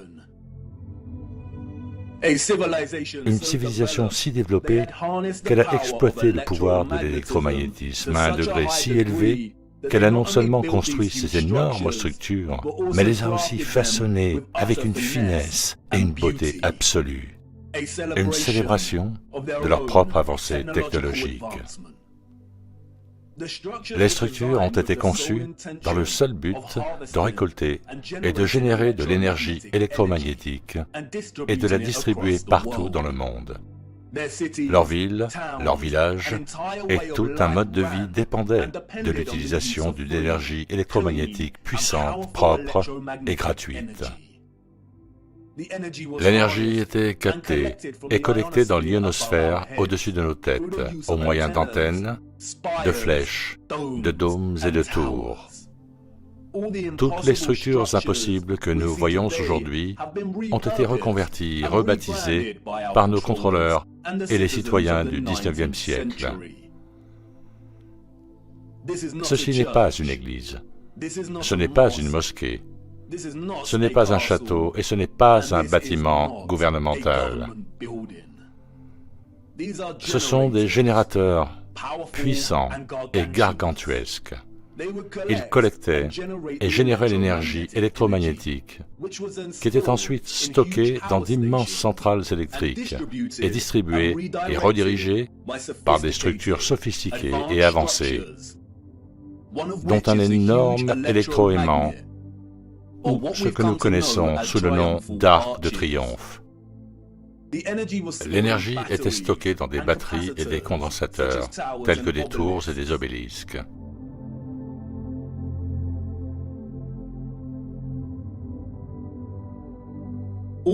Toutes les villes ont été construites partout dans notre monde sous la forme d'un grand réseau électrique interconnecté, un peu comme une énorme carte mère d'ordinateur. Je sais déjà ce que vous pensez. Quoi? Il a finalement perdu la tête. Il nous a eus avec la Terre plate. Mais là, c'est trop. Je sais. La programmation de secours est en train de se mettre en place. Mais avant de vous détourner pour partir et de balancer vos bottes boueuses, laissez-moi vous montrer comment cela a fonctionné. Comme vous le savez, nous vivons sur un plan plat et stationnaire. Au centre se trouve une source de magnétisme au pôle Nord, et directement au-dessus se trouve Polaris, fixé au point central et le plus élevé d'un merveilleux firmament en forme de dôme cristallin. Sous le firmament, différentes couches d'atmosphère existent à différentes hauteurs. L'ionosphère commence à environ 50 km au-dessus de la Terre. Elle comprend une thermosphère et la mésosphère. L'ionosphère est une atmosphère électrique qui est ionisée par l'électromagnétisme du Soleil. Elle forme également le bord interne de la magnétosphère. Je sais, beaucoup de grands mots et de concepts abstraits. Mais vous êtes familier avec ce processus et vous en avez été témoin chaque jour pendant toute votre vie. Comme vous pouvez le voir, les fioles ici contiennent des gaz moléculaires qui sont présents dans l'atmosphère au-dessus de nous. Lorsqu'une source électromagnétique, telle qu'une bobine Tesla, est appliquée à proximité de ces gaz, le champ magnétique de la bobine ionise ou charge ces gaz, et il en résulte un plasma phosphorescent. Les gaz se colorent, c'est pourquoi notre ciel est principalement bleu, parce que la présence électromagnétique du Soleil ionise l'atmosphère, et le résultat est un plasma coloré. Lorsque le Soleil entre ou sort de notre région, ou ce que les menteurs du monde appellent le lever et le coucher du Soleil, nous voyons une variété de gradients de couleurs en raison de la distance par rapport à l'ionosphère au-dessus de nous. Lorsque le Soleil ne voyage plus au-dessus de notre région, le ciel perd sa couleur et nous pouvons voir les étoiles dans le firmament au-delà. Bien que les scientifiques officiels désignent l'ionosphère comme une couche atmosphérique, il s'agit en fait d'une couche éthérée.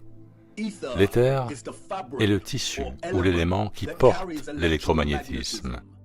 Il relie tout dans notre monde. C'est le tissu qui rend possible le Soleil et la Lune et leur voyage concentrique au-dessus de notre disque. L'éther est le mystérieux cinquième élément. Il relie tout électromagnétiquement par l'énergie vibratoire. Il est la colle, la toile, la force motrice d'absolument tout. Les quatre autres éléments, l'air, le feu, l'eau et la terre, n'existent que grâce à l'éther. Ils sont l'expression des vibrations de l'éther. La cymatique est un bon exemple de la présence de l'éther. Les fréquences alimentées par la plaque de Chladni font que le sable ou le sel forment des formes géométriques précises et complexes. Plus la fréquence est élevée, plus le motif géométrique est complexe. Mais quel est le conduit qui prend les vibrations des fréquences et permet au sable de prendre cette forme? C'est l'éther à l'œuvre. C'est pourquoi nous voyons des fruits et des légumes qui ressemblent beaucoup à des motifs cymatiques. C'est l'éther à l'œuvre. Toute matière est éthérée, et la forme de cette matière est une expression différente de l'éther, déterminée par la fréquence et la vibration. L'éther est le pont entre la fréquence électromagnétique et l'énergie vibratoire et la forme de la matière elle-même.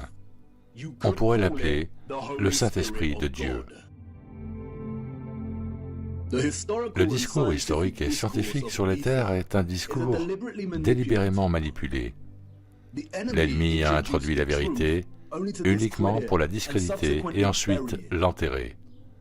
Certains des personnages présumés du passé ont écrit sur l'éther.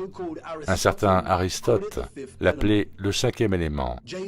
James Clerk Maxwell, le soi-disant père de l'électromagnétisme, a parlé de l'éther en déclarant « Dans plusieurs parties de ce traité, on a tenté d'expliquer les phénomènes électromagnétiques par une action mécanique transmise d'un corps à un autre, au moyen d'un support occupant l'espace entre eux.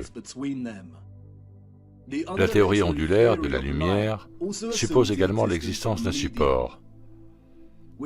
Il nous reste maintenant à montrer que les propriétés du support électromagnétique sont identiques à celles du support luminifère. Le support auquel il fait référence ici est l'éther. Albert Einstein et d'autres ont réussi à solidifier le modèle héliocentrique à travers des écoles frauduleuses de la pensée scientifique. Mais même Einstein ne pouvait nier la présence de l'éther. Selon la théorie générale de la relativité, l'espace est doté de qualités physiques. En ce sens, il existe donc un éther. Selon la théorie générale de la relativité, un espace sans éther est impensable. Car dans un tel espace, il n'y aurait non seulement pas de propagation de la lumière, mais aussi pas de possibilité d'existence pour les étalons de l'espace et du temps, baguettes de mesure et horloge, ni donc d'intervalle d'espace-temps au sens physique du terme. Même les scientifiques contemporains sous le charme de l'héliocentrisme admettent qu'il est absurde de nier l'existence de l'éther. Aujourd'hui, le vide est reconnu comme un milieu physique riche. Une théorie générale du vide est donc une théorie de tout. une théorie universelle. Il serait approprié d'appeler le vide éther, une fois de plus. Revenons à l'ionosphère éthérée. Comme je l'ai dit, cette couche d'éther au-dessus de nos têtes est une mer constante d'électromagnétisme et est responsable du plasma de couleur au-dessus que nous appelons le ciel. La source de son électromagnétisme est le Soleil. C'est à cause de cette couche ionisée que nous obtenons des éclairs ionosphériques sous forme de farfadets qui influencent à leur tour les orages en dessous. Un ion est une particule, un atome ou une molécule ayant une charge électrique nette. L'électricité est un flux continu d'ions. Les électrolytes de notre corps sont ionisés. Tout est relié par l'électromagnétisme et l'éther. Nos ancêtres historiques hautement développés et sophistiqués comprenaient non seulement le fonctionnement de l'ionosphère et de l'éther, mais ils avaient également mis au point des méthodes pour les exploiter de manière magistrale en tant que combustible pour alimenter la Terre entière.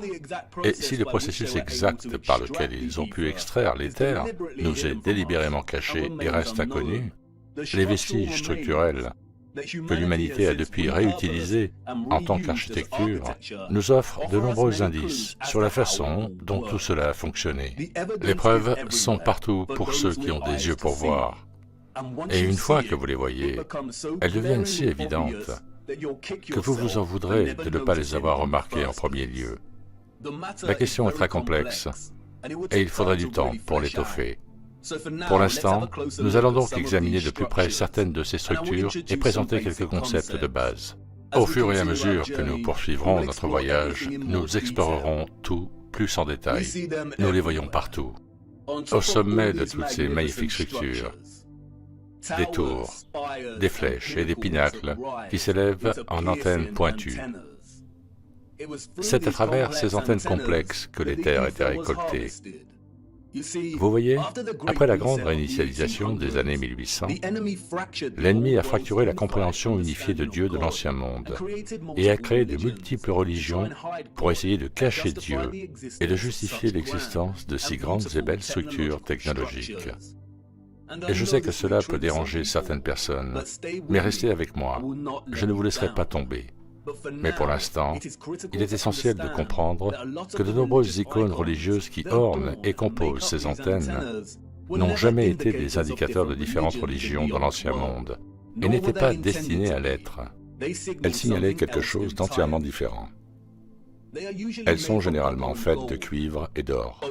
Tous deux sont d'excellents conducteurs d'électricité.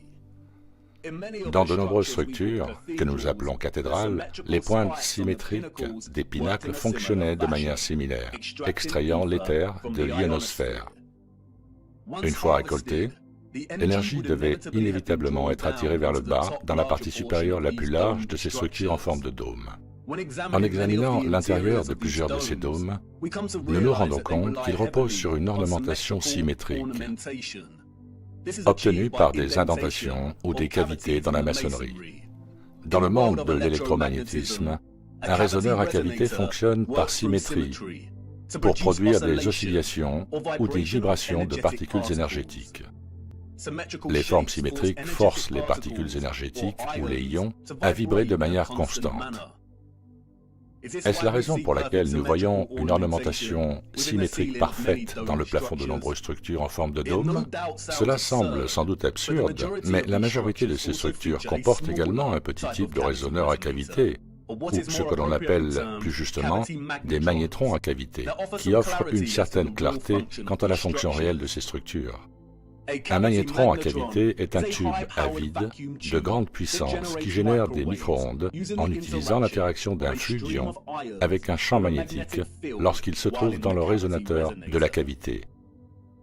Un magnétron fonctionne à travers un vide symétrique et vidé.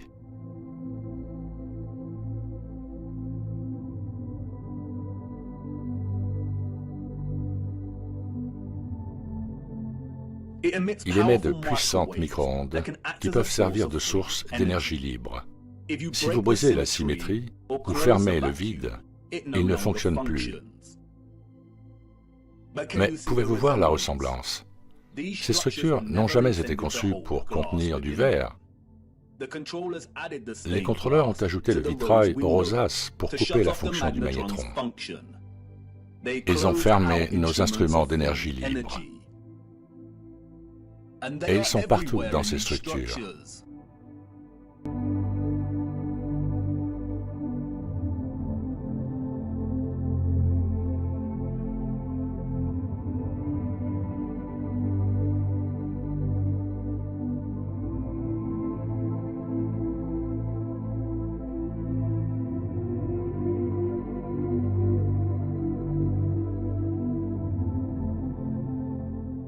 Il est intéressant de noter que si vous observez la géométrie de sections entières des structures elles-mêmes, il devient alors très évident qu'elles ont fonctionné dans leur intégralité comme un magnétron à cavité pour générer de l'énergie. Tous les magnétrons à cavité sont constitués d'une chambre métallique circulaire centrale chauffée, dans laquelle le courant sort et que l'on appelle cathode. Regardez ce mot, cathode. Est-ce qu'il vous rappelle un autre mot? Cathédrale. Cathode. Comme pour tout le reste, ils corrompent la vérité et cachent des choses à la vue de tous. Les contrôleurs ont retiré la plupart des cathodes faisant partie intégrante de ces magnétrons à cavité, mais il existe aujourd'hui certaines structures dans lesquelles on peut voir des traces de l'ancienne cathode encore présente. Le recours important à la symétrie et autres cavités dans ces structures n'est pas une coïncidence. L'ornementation symétrique aurait fonctionné de manière similaire, faisant vibrer les particules énergétiques de manière constante. Les fleurs dans les carrés peuvent être considérées comme des résonateurs acoustiques qui font vibrer les ions. C'est ici que l'énergie aurait été continuellement manipulée en énergie vibratoire et électromagnétique de fréquences spécifiques. Regardez attentivement ces magnifiques résonateurs acoustiques. Pourriez-vous en fabriquer un à la main aujourd'hui et à une telle hauteur? Pourquoi un peuple sous-développé passerait-il autant de temps à fabriquer une ornementation symétrique aussi parfaite? Surtout si elle n'avait aucune fonction et était purement esthétique, ils ne l'auraient pas fait.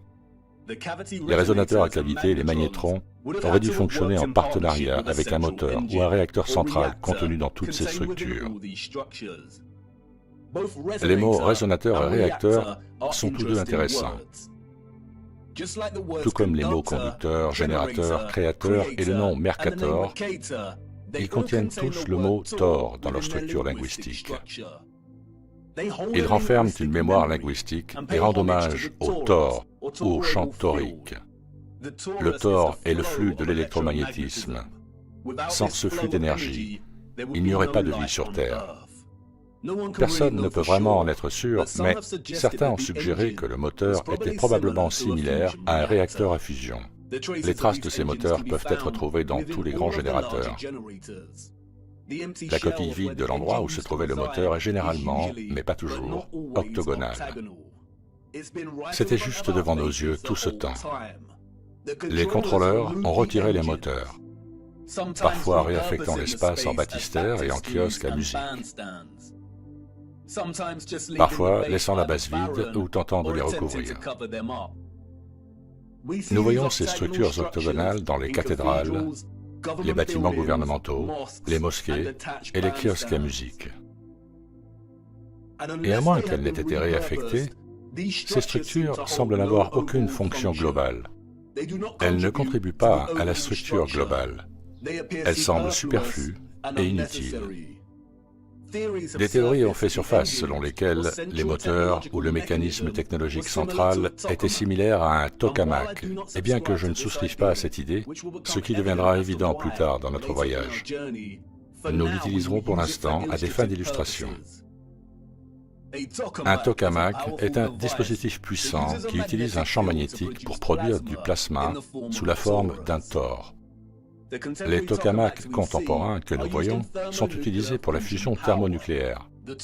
Le champ torique du tokamak, en conjonction avec les ions vibrants de l'éther, aurait produit un champ électromagnétique hautement conducteur de gaz appelé plasma, tout comme notre Soleil et notre ionosphère.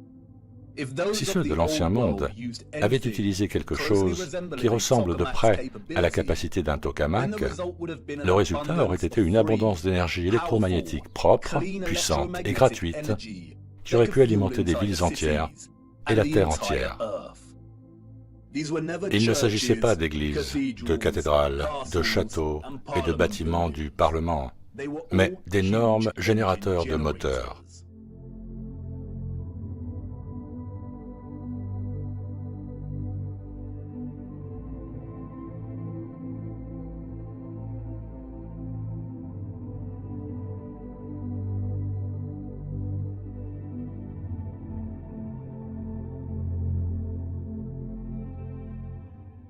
Les contrôleurs ont inventé des étiquettes et des termes tels que Renaissance, gréco-romain, et ainsi de suite, pour décrire le style de ces structures.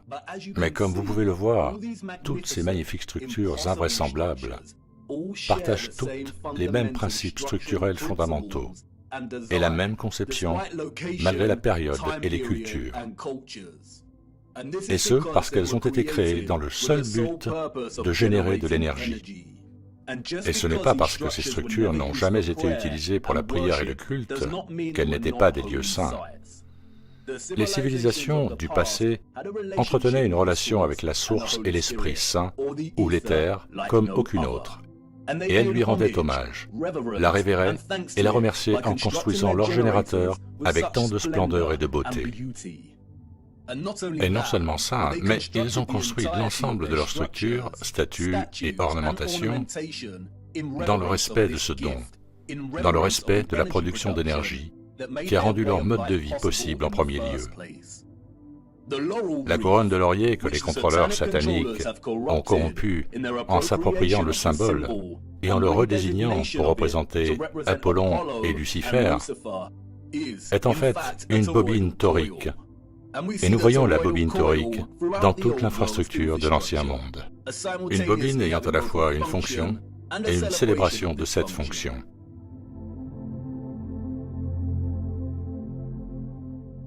Les bobines électromagnétiques sont des conducteurs électriques. Elles sont utilisées dans des applications où le courant électrique interagit avec un champ magnétique, dans des dispositifs tels que les générateurs, les moteurs, les inducteurs et les transformateurs. La plupart des bobines se présentent sous la forme d'une bobine torique ou d'un fil en spirale.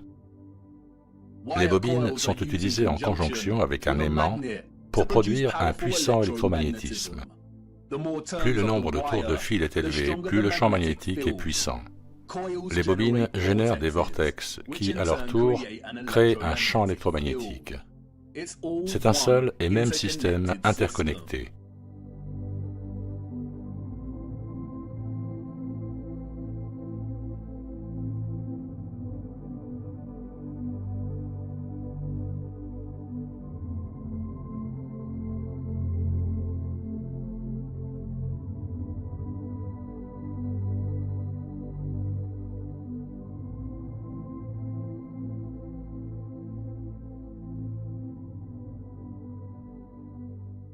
Et nous le voyons partout. C'est à cela que servaient les colonnes et les rotondes. De puissantes bobines pour générer l'électromagnétisme et transporter le courant en boucle.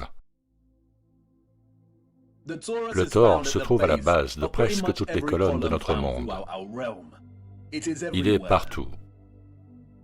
Regardez le mouvement de l'électricité à l'intérieur d'un fil et le champ magnétique simultané qu'il produit. C'est exactement la forme d'une colonne, et nous voyons cela présent dans toutes ces colonnes gigantesques et méticuleusement fabriquées.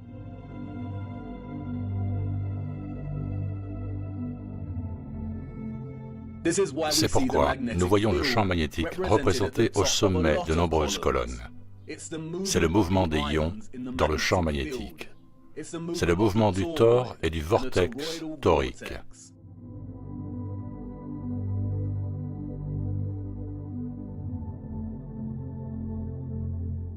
Comme vous l'avez vu, les bobines de fil de cuivre sont essentielles pour électrifier l'aimant.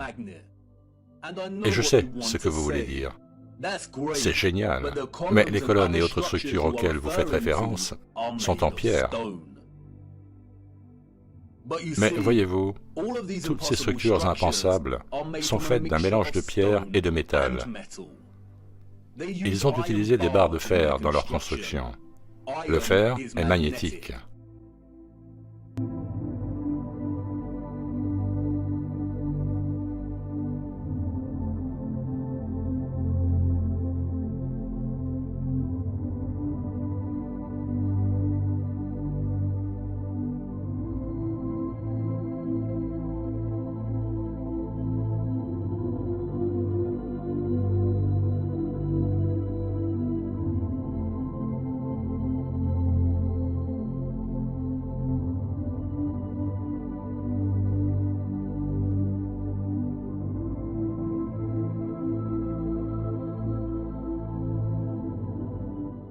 Ces barres de fer traversent toute l'infrastructure en pierre et sont complétées par une couverture en cuivre et en or. Le cuivre et l'or sont de puissants conducteurs d'électricité. Souvent, nous trouvons des statues entières, des arches, des dômes et des toits faits d'un cuivre bleu distinctif. En outre, la pierre calcaire, le granit et la dolomie sont mélangés à du silicium cristallin ou du quartz. Le quartz a un fort potentiel électrique. Les colonnades et les arches que nous voyons partout étaient à l'origine des composants intégraux de l'infrastructure électromagnétique globale. Bien qu'elles soient également construites dans des formes géométriques qui reflètent le flux d'énergie électromagnétique, comme les bouches de bobines, les champs magnétiques en fer à cheval et les vortex toriques, comme tout ce qui était construit dans l'Ancien Monde, elles étaient à la fois fonctionnelles et conçues comme un hommage à cette fonction. Une grande quantité d'énergie éthérée était stockée dans des structures construites en briques rouges et en béton. Les briques rouges et le béton sont d'excellents conducteurs d'électricité. Ils fonctionnaient comme d'énormes condensateurs ou batteries. Selon de nouvelles recherches, les briques rouges peuvent être converties en unités de stockage d'énergie qui peuvent être chargées pour contenir de l'électricité comme une batterie et peuvent stocker de l'énergie jusqu'à ce qu'elle soit nécessaire pour alimenter des appareils. La clé de cette fonction de batterie inhérente à la brique rouge est l'oxyde de fer. Le développement et l'utilisation de la brique rouge sont essentiels, et nous reviendrons sur ce sujet bien plus tard au cours de notre voyage. Les très grandes centrales et batteries en briques rouges étaient désignées et reconnaissables par leurs bandes blanches, comme la gare de Saint-Pancras à Londres, et de nombreuses autres structures célèbres. Cette désignation des centrales par des bandes rouges et blanches est encore utilisée aujourd'hui et constitue également un indicateur pour l'aimant. Certaines étaient construites en bleu, noir et marron avec des rayures blanches. Les tours, les obélisques et les petites tours d'horloge fonctionnaient comme des condensateurs intermédiaires ou des batteries pour stocker, distribuer et fournir de l'énergie à travers le réseau. Toute la Terre de notre monde plat était connectée en un seul réseau, un système complexe interconnecté de production, de distribution et de consommation d'énergie libre. Ce réseau a été déstabilisé et désactivé quelque part entre le XVIIe siècle et le XIXe siècle. Les réseaux électriques de ce type ne fonctionnent pas sur une masse sphérique. Nos ancêtres historiques savaient que la Terre sur laquelle ils marchaient était plate. Ce type d'avancée technologique futuriste est le résultat d'une civilisation qui savait exactement sur quel type de terre elle vivait. Ils n'étaient pas soumis aux mêmes tromperies et abus sataniques que nous. Ils n'ont pas été élevés en croyant qu'ils vivaient sur un rocher globulaire solitaire, tournant dans le vide de l'espace. Les véritables propriétés électromagnétiques éthérées de la Terre ne leur étaient pas cachées. Ils savaient qu'il y avait un firmament bombé au-dessus de leur tête. Ils l'ont étudié, ils ont imité ses propriétés et ont compris sa relation centrale avec toute l'existence éthérée de l'électromagnétisme. Ils vénéraient la magnificence de son art et montraient leur plus grande gratitude à la source, à Dieu et au Saint-Esprit éthéré pour leur avoir donné tout ce dont ils avaient besoin. Regardez. Des dômes.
Avez-vous déjà vu quelque chose d'aussi exquis que cela? Comment avons-nous pu vivre toute notre vie sans envisager sérieusement le caractère inimaginable de ces structures? Comment avons-nous vécu toute notre vie en marchant parmi les squelettes d'un futur oublié depuis longtemps? Je sais, cela fait beaucoup à assimiler. Et je sais que l'image n'est pas encore bien formée dans votre esprit. Il est difficile d'imaginer un réseau électromagnétique interconnecté de cette taille sur toute la Terre. Et la nature technique de l'électromagnétisme n'aide pas. Et je sais que vous vous posez beaucoup de questions. Qui étaient ces gens ou ces êtres qui ont construit ces structures? Où sont-ils allés? Et pourquoi les réseaux électriques ont-ils été désactivés? Qu'en est-il de toute l'iconographie religieuse et de l'art que nous voyons à l'intérieur des cathédrales et des mosquées? Qu'en est-il de toutes les histoires et photographies que nous avons de la construction de ces structures? Qu'en est-il des Romains et des Grecs? Qu'en est-il de certaines des grandes mosquées qui ont été construites récemment? Et si ce que vous nous dites est vrai, comment distribuait-il et stockait-il toute cette énergie comme vous le dites? Était-ce similaire à nos signaux Wi-Fi et radio? Nous aborderons toutes ces questions en temps voulu. Nous avons à peine effleuré la surface. Mais pour l'instant, c'est la dernière question qui est importante. Comment distribuait-il et stockait-il toute cette énergie? Et sous quelle forme? Car voyez-vous, nos ancêtres historiques et sophistiqués ont fait quelque chose que nous, en tant que société, avons fini par négliger. Ils observaient l'eau, et ils l'observaient de près, ici même sur Terre, et au-delà du firmament. Venez, laissez-moi vous montrer.